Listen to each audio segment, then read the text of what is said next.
तुम्हा सर्वांनाच मॅनिफेस्टेशन हा शब्द माहीत असेल.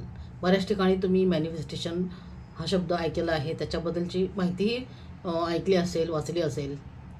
तर आज पण मॅनिफेस्टेशन आणि स्वामींची भक्ती याचा काही परस्पर संबंध आहे आणि कशा पद्धतीने तो संबंध आहे किंवा मॅनिफेस्टेशन आणि स्वामी भक्ती या दोन्हींचंही सांगड घालून कशा पद्धतीने आपल्या मनासारख्या गोष्टी करून घेता येतात हेच आपण आजच्या व्हिडिओमध्ये पाहणार आहोत.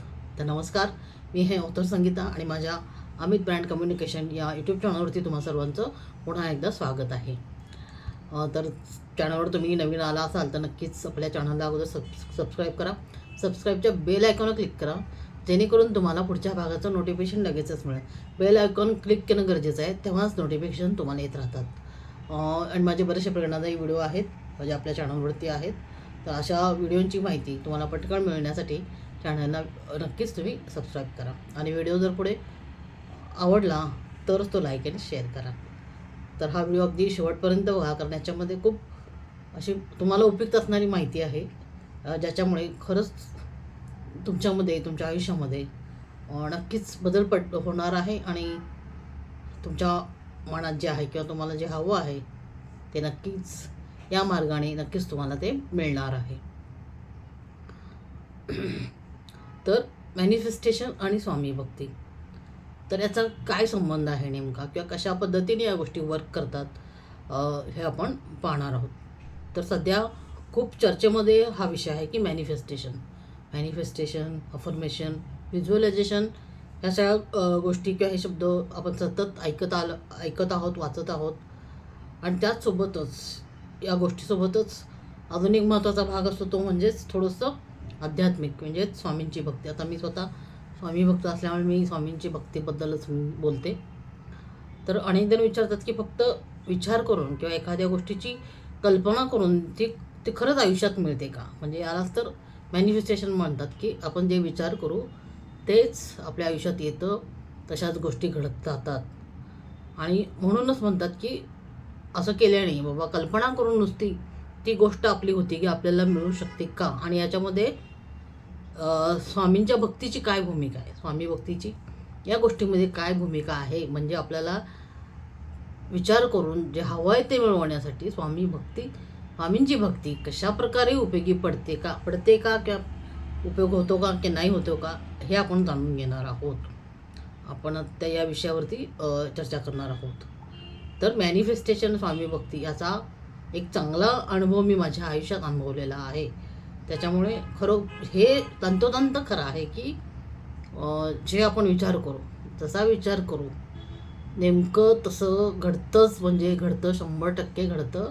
2024ला माझ्यासोबत ही अशी घटना घडली. जे मी मनात ठरवलं होतं अगदी मनापासून की बाबा ही गोष्ट माझ्या आयुष्यात व्हायलाच हवी आणि त्याचं मी विचार करत होते सतत. आणि सोबतच स्वामींची भक्तीसुद्धा केली, स्वामींची सेवासुद्धा केली. त्याच्यामुळं काय झालं की मी जे मॅनिफेस्ट केलं होतं ती गोष्ट मला 2024ला ती मिळाली. आणि त्या पद्धतीने खरोखरच मॅनिफेस्टेशन आणि स्वामी भक्ती हे एकत्र वर्क करतं याचा मला अनुभव आला. त्यामुळे तुम्हाला खरंच जे तुम्ही विचार करतात ते मिळवायचं असेल तर या दोन्ही गोष्टीची सांगड घालून नक्कीच बघा आणि नक्कीच तसा प्रयत्न करा. पण फक्त मुद्दा हाच आहे की मनापासून तुमचा अगोदर स्वतःवरती विश्वास पाहिजे की बाबा मी जी गोष्ट करते आहे याच्यावरती माझा स्वतःचा विश्वास आहे. मी जे मागते आहे या युनिवर्सकडे किंवा स्वामींकडे मी जे काही मागते आहे त्याचा अगोदर विश्वास आपल्याला पाहिजे की बाबा मला ही गोष्ट मिळणार आहे आणि स्वामींची भक्ती केल्यामुळे मला ती गोष्ट स्वामी नक्की देणार आहेत. हा विश्वास तुमच्या मनामध्ये असायला हवा. इथे कुठलीही शंका मनात येता कामा नये तुमच्या की होईल का, नाही होईल का, खरंच असं होईल का, मिळेल का, किती दिवसात मिळेल, ही अशी शंका अजिबात मनात येऊ द्यायची नाही. फक्त त्या गोष्टीवरती विश्वास ठेवायचा आहे आणि स्वामींवरती विश्वास ठेवायचा आहे. आता सर्वात प्रथम आपण मॅनिफेस्टेशन म्हणजे काय ते समजून घेऊयात. तर सोप्या शब्दात सांगायचं झालं तर आपल्या मनात असलेलं एखादं ध्येय, स्वप्न किंवा इच्छा प्रत्यक्षात साकारण्याची प्रक्रिया म्हणजेच मॅनिफेस्टेशन होय. जेव्हा आपण एखाद्या गोष्टीबद्दल स्पष्ट विचार करतो, तिची कल्पना करतो आणि त्यासाठी सातत्याने प्रयत्न करतो, तेव्हा आपण त्या ध्येयाजवळ जाऊ लागतो. तर कसं आहे ना, की फक्त नुसता आपल्याला जी गोष्ट हवी आहे त्याच्याबद्दल फक्त विचार केला आणि नुसतं बसून राहिलं तर ती गोष्ट कधी मिळत नाही. तर त्यासाठी आपले तर त्या दृष्टीने प्रयत्न देखील हवे असतात. फक्त विचार करून गोष्टी घडतात हे बरोबर आहे, पण त्याला तुम्ही तसं तुमचं काम असलं पाहिजे, त्या मार्गावर तुम्ही चालत गेलं पाहिजेत. त्यामुळे कसं आहे, की आपल्याला समजा तहान लागली तर आपण काय तहान लागतं बसून राहिलो आणि कोणीतरी पाणी आणून दिलं वाट बघत बसलो, तर तसं नाही. आपल्याला उठून ती क्रिया करावी लागणार आहे, मग आपल्याला पाणी मिळणार आहे प्यायला. अशा पद्धतीने फक्त मनात विचार आला आणि मला सगळं मिळालं असं नाही होत. तर त्यासाठी थोडंसं तुम्ही जे काम करताय, जे तुमचं ध्येय आहे ते तुम्ही कंटिन्युअसली त्याच्यामध्ये असलं पाहिजे.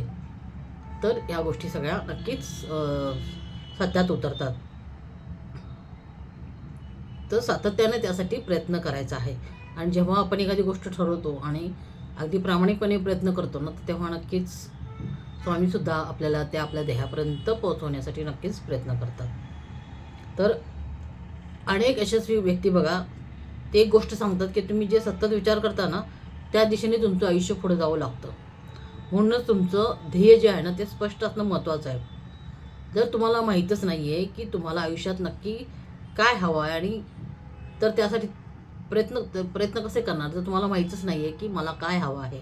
त्यामुळे सर्वात अगोदर तुम्हाला काय करायचं आहे, तुमचं ध्येय निश्चित असलं पाहिजे आणि मगच त्या दृष्टीने तुम्ही तसे प्रयत्न करू शकता. म्हणूनच मॅनिफेस्टेशनची पहिली पायरी आहे म्हणजे ध्येयाची स्पष्टता. तुम्हाला नेमकं काय हवं आहे, ते मिळाल्यावर तुम्हाला कसं वाटेल, या प्रश्नांची उत्तरं तुमच्याकडं असली पाहिजेत. बरोबर? म्हणजे मला हे हवं आहे आणि हे मिळाल्यावर मला काय वाटेल, काय फील होईल, या प्रश्नांची उत्तरं आपल्याला असली पाहिजेत. दुसरी महत्त्वाची गोष्ट म्हणजे स्वतःवर विश्वास असणं गरजेचं आहे. तर अनेक लोक मोठी स्वप्न पाहतात पण स्वतःवरती विश्वास मात्र ठेवत नाहीत. स्वतःलाच म्हणतात की नाही, मला हे काय जमणं शक्य वाटत नाही, मला नाही जमणार, माझ्यात ही क्षमता नाही. त्यामुळे स्वप्न तर बघतात पण स्वतःवर विश्वास ठेवत नाहीत. तर असं करायचं नाही. मनात सतत शंका असते की बाबा माझ्याकडून होईल का, मी यासाठी योग्य आहे का, आणि हे माझ्या आव्याकात बसणार आहे का. तर इथेच अनेक लोक मागे पडतात, कारण त्यांच्या मनात शंका असेल तर आणि प्रयत्नांमध्ये ताकद राहत नाही. आणि म्हणून मग स्वतःला वारंवार सांगा की मी प्रयत्न करते आहे, मी शिकते आहे, मी माझ्या ध्येयाच्या जवळ जात आहे. हे सतत आपण स्वतःला सांगायचं आहे. तिसरी गोष्ट म्हणजे कल्पनाचित्र म्हणजेच व्हिज्युअलायझेशन. तर ज्या गोष्टीचं स्वप्न पाहत आहात तुम्ही, बरोबर, तर ज्या गोष्टीचं तुम्ही स्वप्न पाहतात ती गोष्ट मिळाल्यानंतरचा आनंद मनात अनुभवण्याचा प्रयत्न करा. बरोबर? जसं की तुम्हाला एखादी गोष्ट हवी आहे, एखादा स्पर्धेत तुमचा नंबर आला समजा, तर तुम्हाला आनंद कसा होईल, एखादी ट्रॉफी मिळाली, एखादी अवॉर्ड भेटलं तर तुम्हाला कसं फील होईल. तर ते फिलिंग अनुभवायचं आहे, ते इमॅजिनेशन करायचं आहे.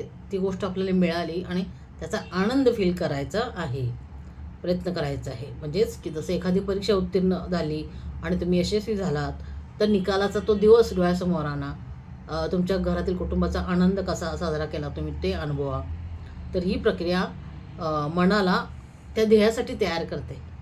म्हणजे आपण जे विचार करतो की मला ह्या स्पर्धेत मी भाग घेतला आणि मला पहिल्या क्रमांकाचं बक्षीस मिळालं, त्याच्यानंतर होणारा तुम्हाला आनंद, ती भावना, ही फिलिंग तुमच्या मनात एकदा तयार झाली ना की मग आपोआप तुम्ही तुमचं मन त्या ध्येयासाठी तयार करतं तुम्हाला.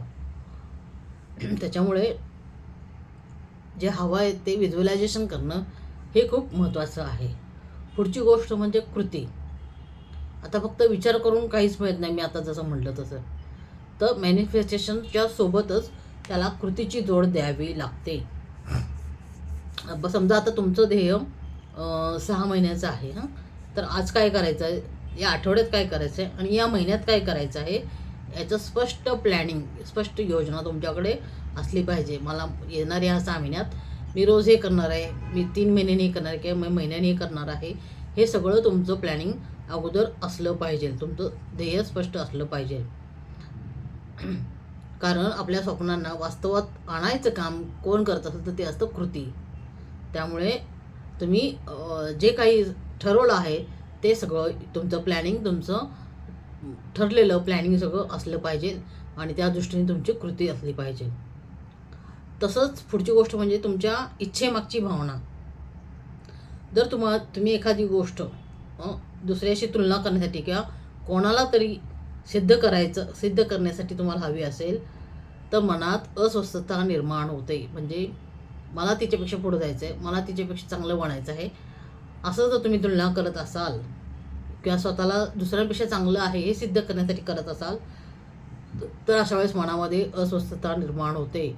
पण तुमचं जर ध्येय जे आहे ते तुमच्या आनंदासाठी, तुमच्या प्रगतीसाठी आणि तुमच्या कुटुंबाच्या सुखासाठी असेल तर त्यामागची ऊर्जा ही सकारात्मक असते आणि ती गोष्ट नक्कीच घडून येते. तर आता प्रश्न येतो की यात मी जे म्हटलं सुरुवातीला की स्वामी भक्तीची सांगड घाला. म्हणजे स्वामी भक्तीची भूमिका आहे काय ह्याच्यामध्ये, सगळ्या या मॅनिफेस्टेशनच्या प्रक्रियेत स्वामींची भक्ती याची भूमिका काय आहे. तर स्वामी भक्तीमुळे काय होतं, मनाला स्थिरता येते. स्वामींचं नामस्मरण केल्यामुळे मनामधली भीती आपोआप कमी होते आणि स्वतःवरचा विश्वास वाढतो. आणि जेव्हा मनातील शंका कमी होतात तेव्हा आपल्या ध्येयाकडे जाण्याचा मार्ग आपल्याला अधिक स्पष्ट दिसू लागतो. बरोबर आहे. म्हणजेच आपण मॅनिफेस्टेशनमध्ये जे काही आपण ठरवलेलं आहे, आपले जे गोल्स आहेत त्याचा आपण विचार करतो, त्याला मिळवण्यासाठी, त्या ध्येयापर्यंत पोहोचण्यासाठी आपण प्रयत्न करतो, कृती करतो. ते ध्येय मिळाल्यानंतर आपलं काय फिलिंग असेल हे आपण व्हिज्युअलायझेशन करतो. बरोबर. तर या सगळ्यासाठी आपलं जे मन आहे ते स्थिर असणं गरजेचं आहे. त्यासाठीच स्वामी भक्ती म्हणजेच स्वामींची भक्ती केल्यामुळे एक प्रकारचा विश्वास आपल्या मनामध्ये तयार होतो. आपलं मन शांत आणि स्थिर होतं. स्वामींचं नाव घेतल्यावर अनेक जणांना सकारात्मक ऊर्जा जाणवते आणि खरंच जाणवते. कुठल्याही अडचणीच्या वेळेस किंवा असं सहज जरी स्वामींचं नाव घेतलं तरी आपल्याला एक सकारात्मक ऊर्जा मिळते. आणि ही भक्ती जी आहे ती आपल्याला आठवण करून देते की आपण एकटे नाही आहोत. बरोबर. त्यामुळं स्वामींचं पाठबळ आहे, स्वामींचं बळ आपल्या पाठीशी नक्कीच आहे. आता तारक मंत्रातली जी ओळ तुम्हाला माहीत असेल की निशंक हो, निर्भय हो.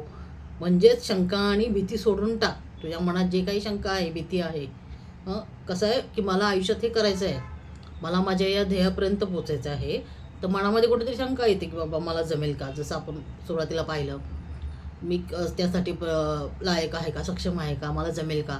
ह्या गोष्टी, जी शंका आपल्या मनात येते ना किंवा भीती वाटते, कधी लोकांची, समाजाची भीती वाटते, लोक काय म्हणतील, मला हे करायचं आहे, मी करू का नको. तर ही भीती आणि शंका दूर होते स्वामींच्या भक्तीमुळे. त्यामुळे स्वतःवरती विश्वास ठेवा आणि स्वामींवरही विश्वास ठेवा. आणि जेव्हा विश्वास, सकारात्मक विचार, तुमचे स्पष्ट ध्येय, तुमची योग्य कृती आणि स्वामींची भक्ती या 5 गोष्टी जेव्हा एकत्र येतात ना तेव्हा तुमचं सगळं व्यक्तिमत्व बदलून जातं. आणि हा माझा अनुभव आहे स्वतःचा. त्याच्यामुळे सकारात्मक विचार, तुमचं ध्येय, तुमचं प्लॅनिंग आणि तुमची कृती, तर या गोष्टीची सांगड घाला, स्वामी भक्तीची सांगड घाला आणि नक्कीच तुम्हाला हवं असलेलं सगळं तुम्ही साध्य करू शकता. त्यामुळे आजपासून एक छोटासा संकल्प करा. पहिलं म्हणजे स्वतःबद्दल काही वाईट बोलायचं नाही. स्वतःबद्दल नकारात्मक विचार करायचे नाहीत. प्रत्येक दिवसाची सुरुवात ही अगदी विश्वासाने करायची आहे. कारण सकारात्मक विचार आणि स्वामींची भक्ती यांची साथ असेल ना तर कुठलंही ध्येय अशक्य राहत नाही. त्याच्यामुळेच ध्येय ठरवा, तुमची कृती करा, स्वतःवर विश्वास ठेवा आणि स्वामींवर पण विश्वास ठेवा. नक्कीच तुम्हाला हवं ते मिळणार आहे. तुम्ही तुमच्या ध्येयापर्यंत नक्की पोचणार आहात. धन्यवाद.